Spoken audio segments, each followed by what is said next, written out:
Greetings, my name is Daniel Tal, and I hope that you're having a wonderful day. This is part 2 in going over the extension Skimp by mind.sight.studios. Here's mind.sight.studio.com, their website. I do have an affiliation with Placemaker. I am part owner of Placemaker, but not the rest of these extensions, but I do use them pretty actively. In this case, people always ask how big is a SketchUp model, and they look at the file size, like the physical number of megs or kilobytes. The reality is, under Window Preferences, you can come up and get to, this is Window Model Info.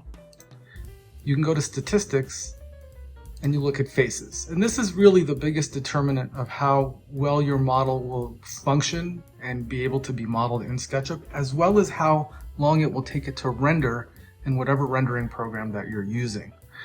In this case, these chairs, if I select all of them at the same time and get rid of them, really account for the entire geometry. So instead of having to find something new or model this, I'm going to select this, and I have Skimp open. It's very simple and straightforward.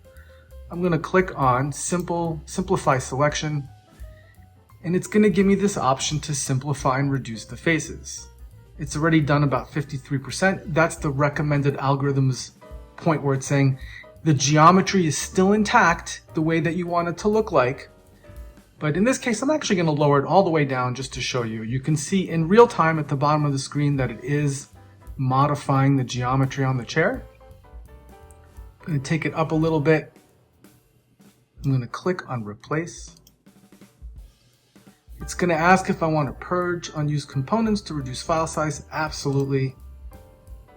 And then you can see it went from 560,000 faces to 100,000 faces, and it really doesn't look all that different.